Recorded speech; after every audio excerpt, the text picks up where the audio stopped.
In this video, I'm going to be talking about what I think you should be focusing your revision on for Eduqas English Literature Component 2 and Inspector Calls. Now that we've sat one paper and we are looking at component 2, the questions for paper 1 were pretty mainstream, and so we are considering what might come up and what has come up already. So we're going to run through past questions very quickly. 2017 was Mr. Burling, 2018 was Mrs. Burling, 2019 was a theme question, it was on responsibility, 2020 was the inspector, and 2021 was Sheila.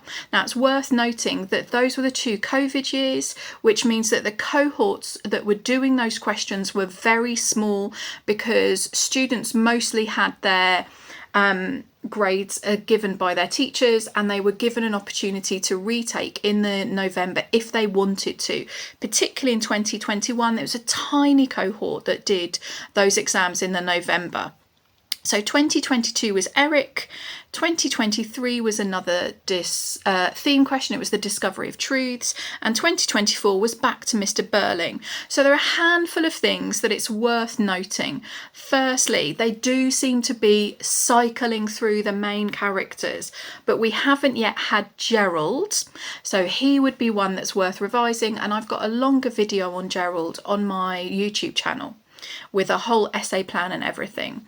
The next up potentially would be Mrs. Burling because she was last done in 2018, but also Sheila and the inspector were both those very small cohort exams. So I would be focusing on them, bearing in mind that Mr. Burling dominates much of the play.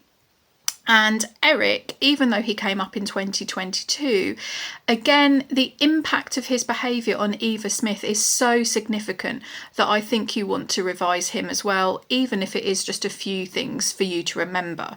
So we're potentially going to be looking at Gerald, Mrs. Burling, Sheila, and the inspector if they're following the same pattern. Having said that, they have been also putting in themes about every 2 or 3 years. So if we don't get a character question, we should get a theme question. But we've only had 2 theme questions, which means an enormous amount of themes for them to pick up. You could go back to responsibility again, or guilt, because those are essential. Those are really important.